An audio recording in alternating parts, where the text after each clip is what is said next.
Quick disclaimer, the violence is a little strong this week. There's an instance of torture in the first story and a bloody battle at the end of the second story. We go a bit more descriptive than usual for both because that's necessary for the plot, so please check out the post on mythpodcast.com, linked in the show notes, if that's of concern to you. This week, on Myths and Legends, there are two stories from Japan where things are not what they seem, or things are exactly how they seem, and people refuse to acknowledge that. On the first, we'll see that if a person being tortured says they're not a mythological creature, maybe listen to them before things go too far. Though one would argue that torture is probably too far already. The second story today is about a girl and her pet cat, and the dad, who has a massive problem with that. The creature this week is all ears. That's it. That's their name, and also exactly what they are.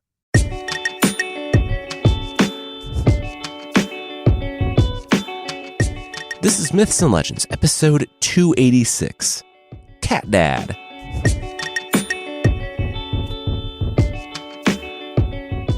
This is a podcast where we tell stories from mythology and folklore. Some are incredibly popular stories you might think you know, but with surprising origins. Others are stories that might be new to you, but are definitely worth a listen. Like I said at the top of the episode, we're back in Japanese folklore. On the first story today, we revisit the concept of fox monsters. In Japan, they're kitsune, and they're tricky little creatures. But you know who hasn't been tricked by them and never will be tricked by them? A carpenter named Tokutarō. Or so he tells everyone, loudly at the bar.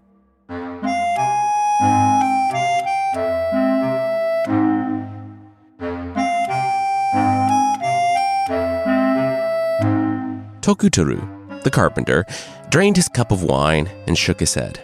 Nope, it could never happen. His friends were so tired of this conversation. Yes, of course being bewitched by foxes was a thing. Think about all the people they had heard of being bewitched by foxes. Okay, those are stories? Tokutarō started another cup. The carpenter groaned. Okay, what if he admitted that foxes could take human form and trick people, but he himself would never get tricked? His friends said that they knew of at least 20 or 30 men tricked by the foxes of Makimore alone. He would be tricked. Tokutarō said that they had been over this. That proved nothing. Just that those guys had been tricked. It would be so easy to not be tricked by foxes. They're foxes. Just like look for the tails or whatever. The friends all said, fine. How about this? If Tokutarō, the 30-year-old carpenter, was so smart, he should go out there, to Makimore, tonight. If he returned without anything having happened, they would pay for 5 rounds of wine and 1,000 copper cash worth of fish. If he was tricked, he would have to do as much for them. Tokutarō grinned. He liked those odds.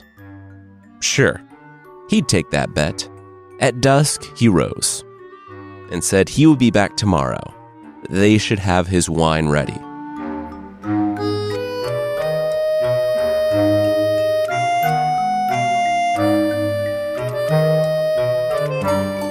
By the time Tokutarō made it out to Makimore, the moon bathed the field in pale light. It wasn't long before, just up ahead, Tokutarō saw the long shadow, a fluffy tail and triangular head. It was a fox. He laughed to himself. People getting tricked by foxes. So ridiculous. The fox looked at him and then darted into a bamboo grove. The carpenter gave chase, but noticed that the bamboo grove didn't stop rustling. The fox hadn't gotten any farther away. Then, the spot behind the grove glowed. A woman walked around the bamboo. A trembling gasp of relief when her eyes met Tokutarō's. Oh my gosh, thank goodness. She embraced him. Tokutarō looked at the woman, who was trembling at his chest. She couldn't have been older than 20, and this was nice. Then he narrowed his eyes. No! So this was its play. Oh, they thought it was so simple for him to be swayed by a pretty face. Tokutarō stood up tall and stepped away. He said it was obvious the woman was in need of assistance. and he would be happy to provide it. The woman, still visibly relieved, said that she had been visiting her aunt in one of the nearby villages. She stayed too late and got lost on the moor. "Where are you from?" Tokutarō asked, looking the woman up and down. She was from Upper Horigane, on the northern edge of the moor. Tokutarō shrugged. He was just out for a walk, so it was no trouble. He could take her there? She embraced him again, thanking him. He pointed north and held out his lantern, telling her to lead the way.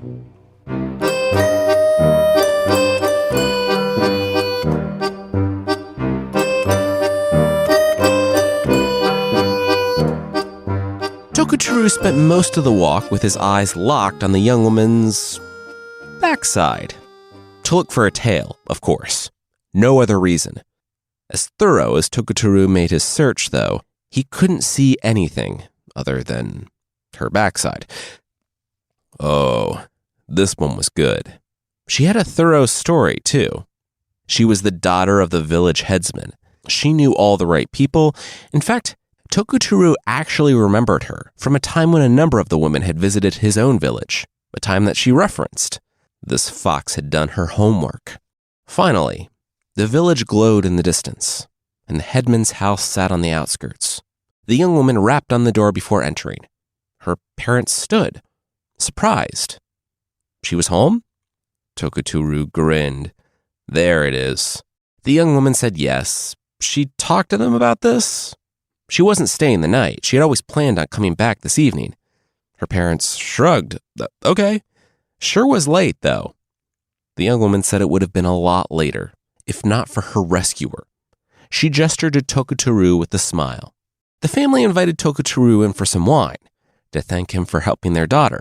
Tokutarō kept directing the conversation back to the aunt, and wasn't it weird that they had such different expectations of the young woman's return? Strange.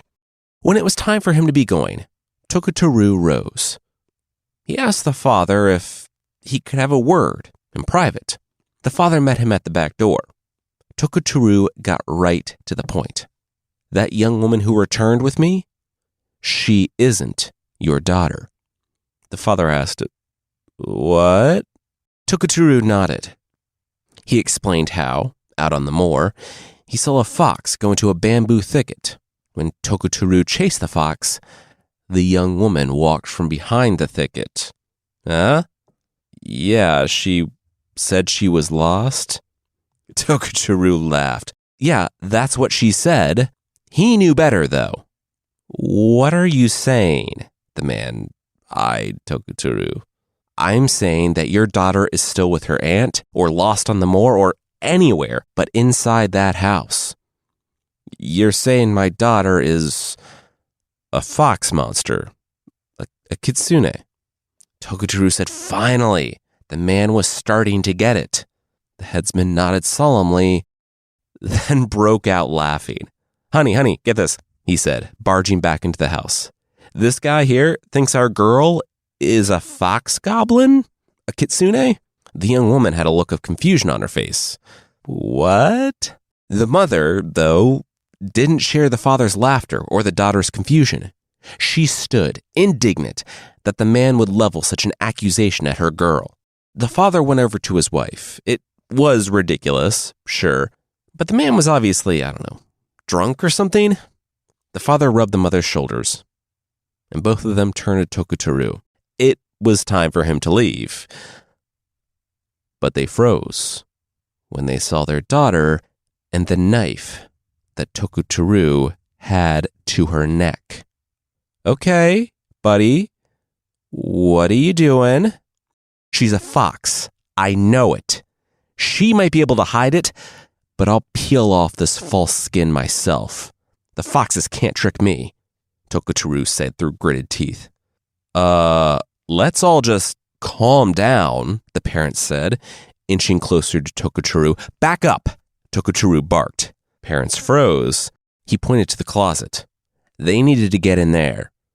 He pressed the knife to the daughter's neck until a drop of blood began to form. The parents held up their hands. Okay. They were doing just that. Please don't hurt her. Tokutarō, unfortunately, would not comply with that request. He slid a broomstick in the handle of the door and wrapped a rope around the young woman's wrists, twisting her arms up as she screamed. "Confess," Tokutarō barked. "Confess, and this is all over." He smacked her in the face. She started weeping. Please, she didn't know what he was talking about. He made a few small cuts here and there, trying to get underneath the skin to see the fur. He saw only blood, though. "Oh well, foxes bleed too," he reiterated, as the woman's parents pounded on the door to the closet for him to stop. He said that all this could be over. All she had to do was confess and transform. She was that fox he saw in the field. Do it now. The young woman was full-on sobbing at this point. She didn't know what he was talking about. Please, why was he doing this? Tokutarō shook his head. No, not good enough. He knew what he knew, and he wouldn't be tricked by a fox. Then, a sinister grin grew on his face. He wouldn't sit beating this fox all night. It was time for her to confess or die. Tokutarō, the carpenter, began piling wood onto the fire.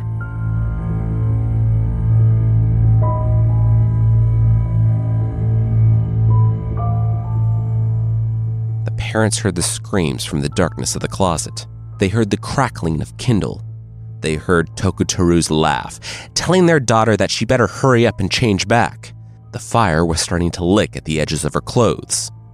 Then, Tokutarō's laugh stopped. Instead, the room was filled with a no. Their daughter screamed as the fire roared. Then, they heard Tokutarō rushing around, beating at something and just saying no. The parents had had enough. The door cracked once, twice, and then they came through it. They emerged to see Tokutarō on his knees, in shock, next to the burned body of their daughter. The father dropped to his knees and wailed. The mother ran to the streets to finally get the authorities. A madman had found their daughter on the moor, returned her home, and then murdered her because he thought she was a fox. Tokutarō was dazed. He said, "It happened so fast, her catching fire. He knew she was a fox." He shook the burned corpse of the woman, telling her to get up. She was a fox. This wouldn't kill a fox. But she didn't move. He tried to lift her clothes to look for a tail, but they were burned to her. He said he never meant for this to happen. Several burly men from town tackled him, bound him, and dragged him out into the street.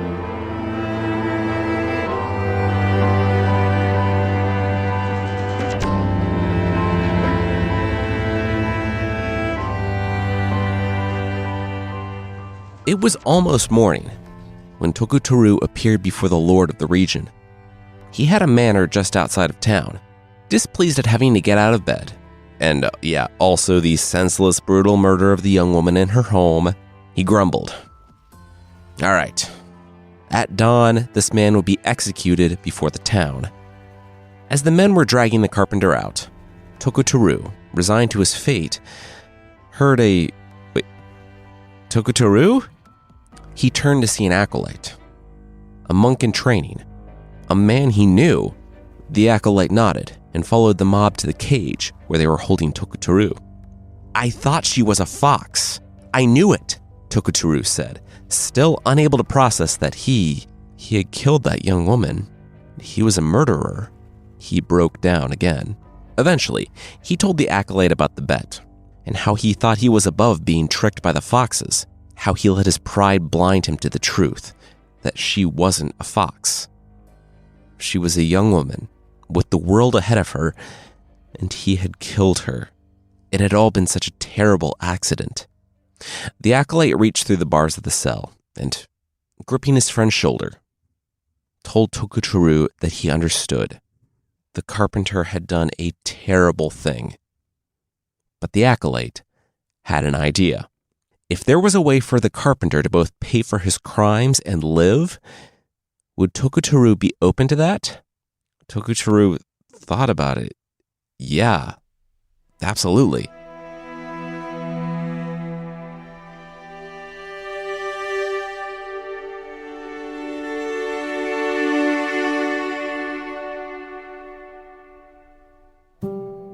we'll see the acolyte's plan, but that will be right after this.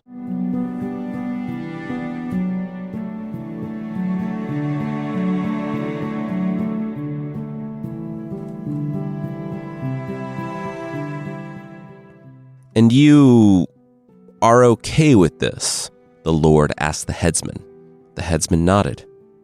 He and his wife holding each other. But he killed your daughter, the Lord said. He deserves death.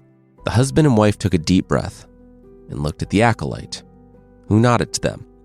Even though it was heinous, we now believe that it was done in error. He is not a malicious person, only confused. He actually thought he was doing a service to us and our family when he killed her, the husband and wife said. They said that to pursue death against someone who was willing to change, that would only be out of revenge. That wouldn't bring their girl back. And they didn't need that weight on their souls. The acolyte nodded. The Lord shrugged, then pointed to Tokutarō. And you, murderer, you're going to be a priest? Acolyte, Tokutarō clarified. Priest would come later. He would spend the rest of his life trying to see right from wrong, separating truth from falsehood. He would travel tirelessly from place to place, doing good works and helping those in need. In that way, he could hope to begin to atone for the terrible thing he had done here. And once again, you're okay with this, the Lord said to the parents. Again, they nodded. Whatever, the Lord said, and waved to his retainer. The samurai pulled out the short sword and cut the ropes at Tokutarō's wrists. Tokutarō was free to go with the acolyte. The parents, the acolyte, and the now former carpenter walked from the Lord's estate. It was still an hour before dawn. No one said anything. Before they parted ways, with Tokutarō beginning his new life as a priest in training, there was one final thing they would do as part of their agreement. It was back at the house of the headsman. Tokutarō knelt on the floor. He looked on the wrapped body of the girl. One bet had changed his life forever. The acolyte finished stropping the razor behind him. The parents weren't vindictive, but they did want some sort of show that Tokutarō was going to do what he said he was going to do. Tokutarō was in no position to argue. He was going to shave his head anyway. He was an acolyte now. He had renounced the world. This was just a symbol of a much deeper change. The acolyte undid Tokutarō's topknot, and for the next several minutes, Tokutarō saw his hair fall like water, only slightly obscuring his view of the body, wrapped for cremation. It's done, the acolyte said. Tokutarō felt his head, shorn and smooth. He breathed. He rose and bowed to the family, thanking them for their kindness, understanding, and forgiveness. He would spend the rest of his life trying to earn it. Then he heard a chortle? Tokutarō spun. Where did that come from? The chortle broke into a full-on laugh. A laugh from the wrapped corpse. Tokutarō looked back to the parents. Wait, is she alive? But they didn't respond because they were barely holding it together. The acolyte broke next. Tokutarō was so confused. How was any of this funny? Come on, open it up. I want to see his face, the corpse said. The father rushed over and undid the top, and a face pushed through, but not the horrifyingly burned face of the young woman, but a fox. She cracked up, her yellow eyes holding back tears. Tokutarō spun around. The elderly parents weren't elderly parents anymore. They were foxes, their orange fur rippling with laughter. The acolyte fox wiped a tear. Tokutarō staggered outside the house. The village, the samurai, the lord, they were all out there. All foxes, all laughing at him. In a moment, dawn broke. And that instant, the village disappeared like fog in the sunlight. The house, the manor, the foxes, they were all gone. Tokutarō was alone, again, on Maki Moor. He sighed, his shoulders slumped, and, walking past a pile of his hair, headed home.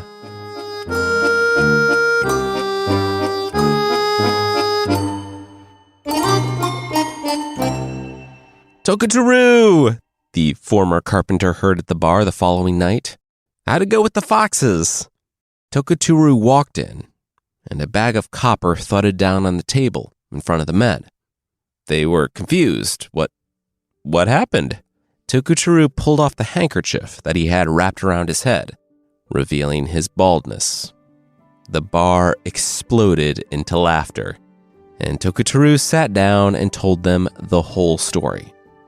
In the end, the experience was formative for Tokutarō. He saw a side of himself that he never imagined existed. A side of himself that he detested. It wasn't the foxes that caused him to lose it and torture that woman. It was him. It was a choice he made. And though it had all been an elaborate prank to get him to shave his head, it had changed him. He didn't let his hair regrow. And the story says that he actually renounced the world and became a priest.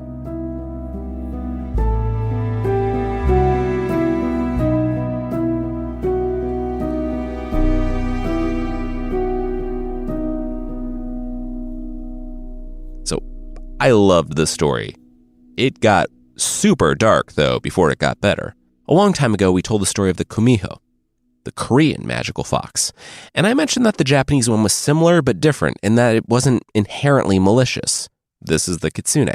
If you didn't know, all foxes have the ability to shapeshift into humans, and will apparently keep that form under extreme torture. So, if you think that a kitsune might be tricking you, just give up.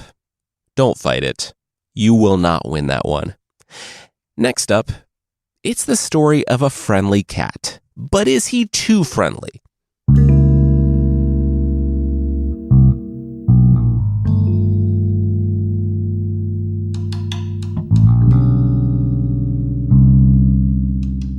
It's perverse, the father shook his head.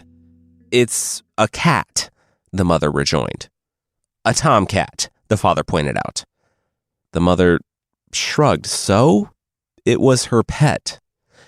It's a male cat, the father said, wide-eyed. Like that made it make any more sense. The mother made it clear that she had no idea what her husband was talking about. Look, all I'm saying is that cat knows what's up. The dad didn't see how he could be any more clear about that. And what is up? The mother needed more. Our little girl has become a woman. She's 16. She's at the age where she can marry and start a family in the Edo period. And am I just supposed to believe that this tomcat comes into the house when she's, 12 or 13? We feed it and give it a place to sleep, and it just now spends every moment with her? It's in there when she changes clothes. The dad gestured wildly. Okay, it's a cat. It's her pet. The mom was really getting tired of this. All I'm saying is, I don't like it. I don't like the way he looks at us, studying us. I don't like the way he looks at our daughter while he's, grooming himself? The staring and the licking, that's what cats do. They're weird little guys. The mom dismissed him again. I just think that you don't like cats. I'll tell you what, I don't like that cat. That cat, I'll just say it, he's trying to get with our daughter, the dad said. He's going to put a spell on her. Cats have magic, That cat, it's got to go. The mom said good luck. If you try to get rid of the cat would just come back. Cats don't do stuff they don't want to do. It'll stay away if it's dead. The dad arched his eyebrows. The mom said, oh, come on. That's too dark. Don't kill our daughter's pet because you're, weirdly worried that it's attracted to her. The dad said, no, he'll do it this time. He's serious. And he was serious. As serious as this whole concept was completely ridiculous. The dad, assuring his wife that he would do it, sulked off. Over the next few days, he watched that cat. That cat that followed his daughter's every move, that even padded along behind her when she went to the bath. The dad would not stand for this. He hated cats, sure, but even more, he hated this cat. He couldn't just come in and take the cat, though. That thing was his daughter's favorite pet. He had to be discreet. He would wait until she was sleeping. Finally, the night came. The dad gripped the sack as he tiptoed to his daughter's room. It was easy. He would grab the cat, stuff it in the sack, and then toss it in the river just beyond the wall. That way the cat's in the bag's in the river, everybody's good. His daughter would ask, and he would shrug. Guess the cat just ran away, honey. They do that, you know. They're the worst. The father slid into the room and confirmed that his daughter was asleep. He slid over to the cat and did that thing that he'd seen people do, where they rub their fingers together. The cat was curled up by his daughter's legs and watched the father's every step. The dad was happy the cat wasn't bolting. The dad moved to catch the cat by his scruff and stuff him in the sack. "Not here," the cat said. The dad froze. "What?" "Not here," the cat reiterated. "I know what you're doing. Not here." The cat rose, purring, and nuzzled the daughter's leg before his little cat feet thudded down on the floor. "Follow me," the cat said, and the dad obeyed.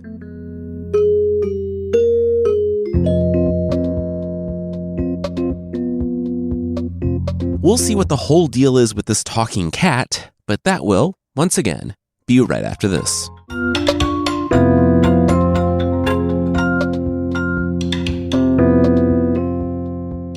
"I knew it," the dad said out in the hallway. "I knew you were up to something, and you talk." "Yes, you're very smart," the cat said, sitting down. "And you are right to be worried." The dad couldn't believe what he was hearing.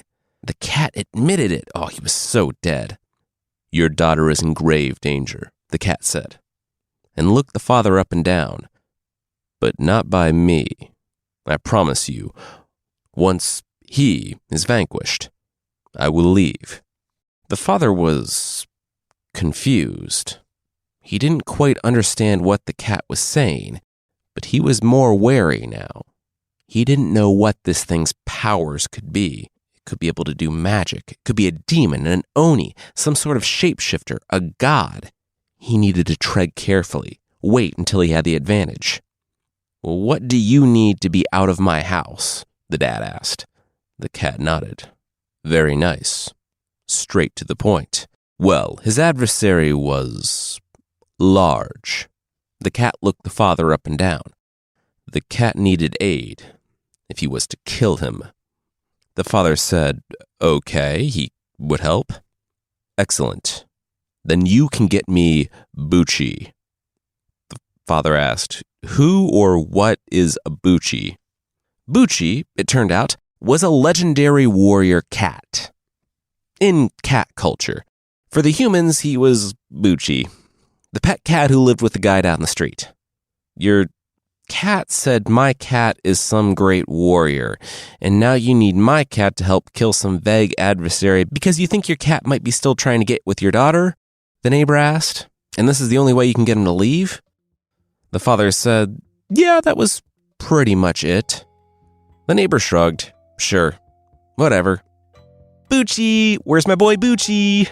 Bucci came to the door with a purr, and then stopped when he saw the father. He stood, ready to be picked up.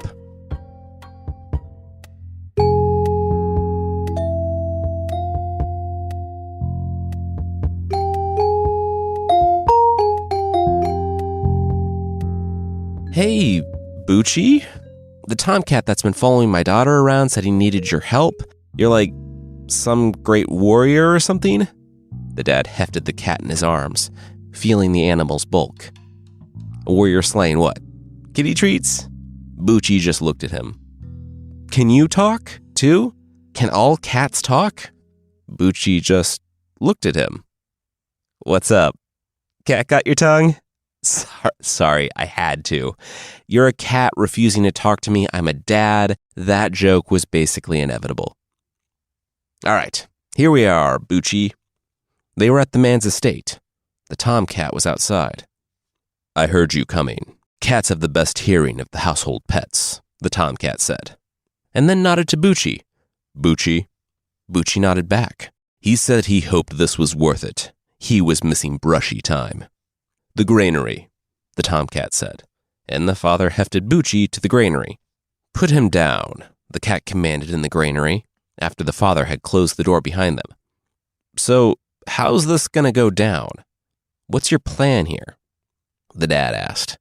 The tomcat said he didn't think the human knew what he was talking about. Please, you brought your husky little friend here to fight me. Let's do it. We're out of earshot of the house. Let's finish this, cat goblin. The tomcat's pupils widened, and then he hissed. The father waved. Bring it, kitty cat. The cat lunged, and the dad reacted with a backhand, sending the tomcat sprawling on the floor of the granary. Bucci's back arched, and he cat growled, and the dad laughed. They were going to have to try harder than that.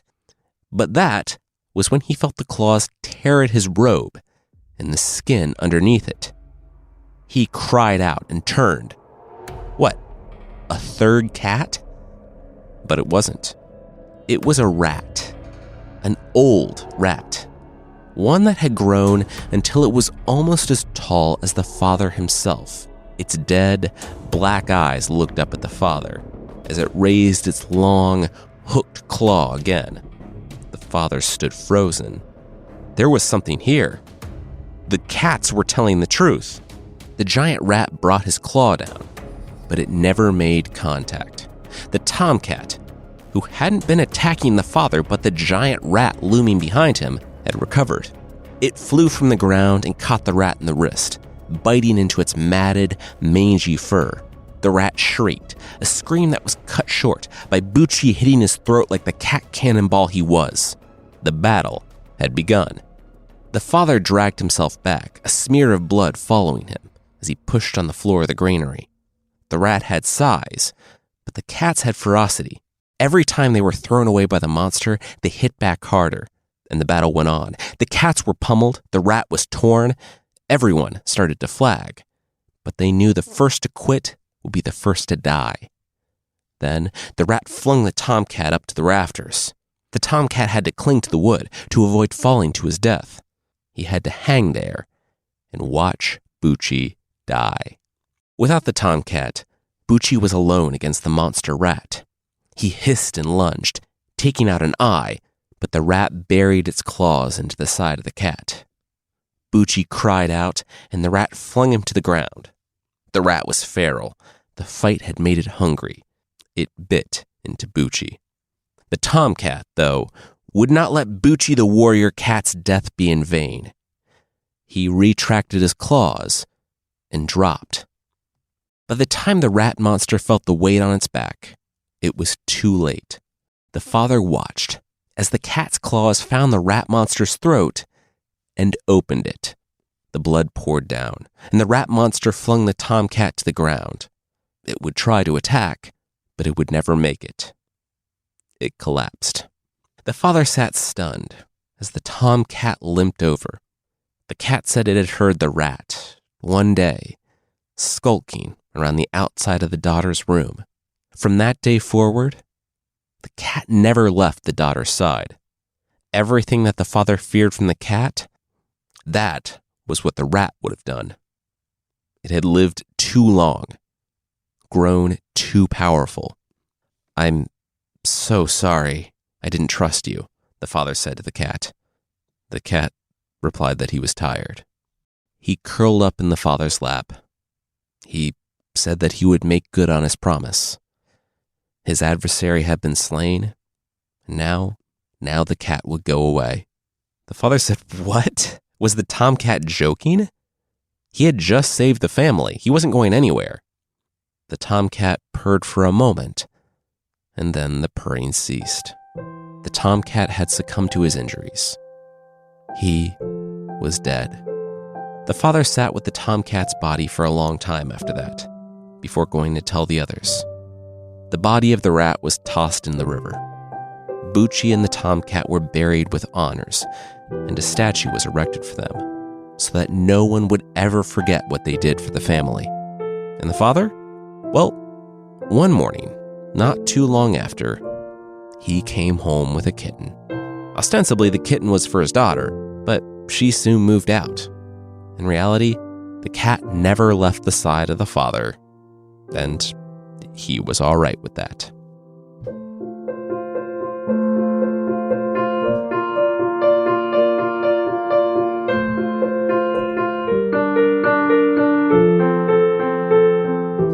Next week, we're back in the folklore of Korea, where we'll see that if you're a fairy tale dad making threats about who your daughter will marry, you better be prepared to follow through with those. Want to know how a ton of paintings ended up in the Louvre in Paris? You probably won't guess that it was a direct result of an angry woman hiring a hitman to kill a family member. There's a new episode of Scoundrel, one of our other shows with Cast Media, out today, telling the story of a woman who rose from her parents' failure to become a 20th century billionaire in 2022 money, and all it took was kind of a lot of dead people. Search for Scoundrel, History's Forgotten Villains, wherever you get your podcasts, or follow the link in the show notes.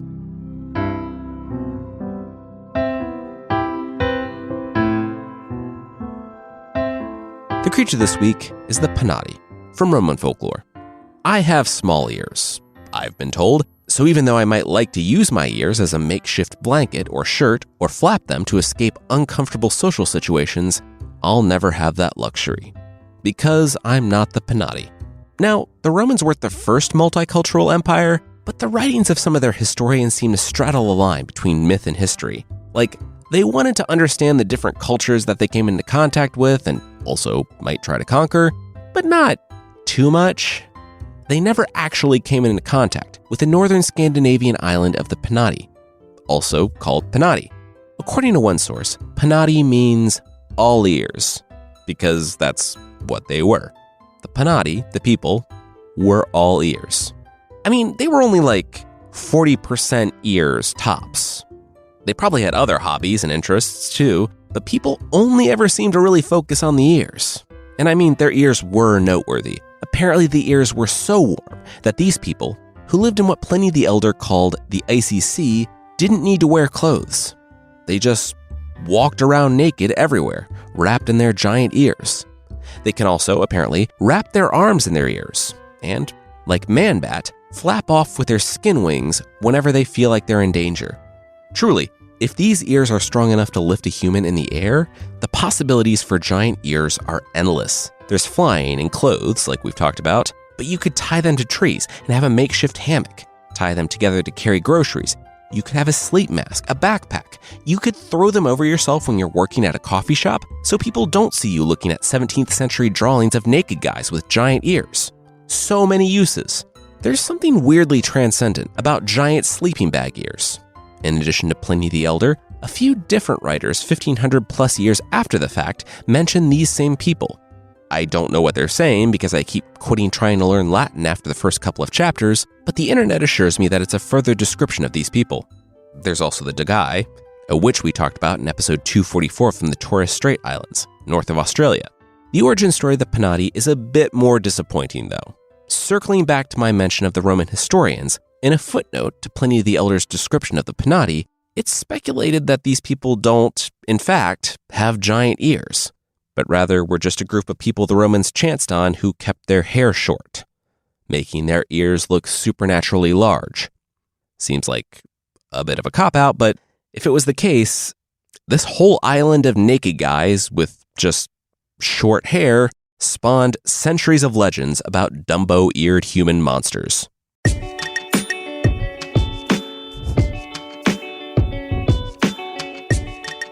That's it for this week. Myths and Legends is by Jason and Carissa Weiser. Our theme song is by Broke for Free. The Creature of the Week music is by Steve Combs. There are links to more of the music we used in the show notes. Myths and Legends is a registered trademark of Bardic Enterprises, LLC. Thank you so much for listening, and we'll see you next time.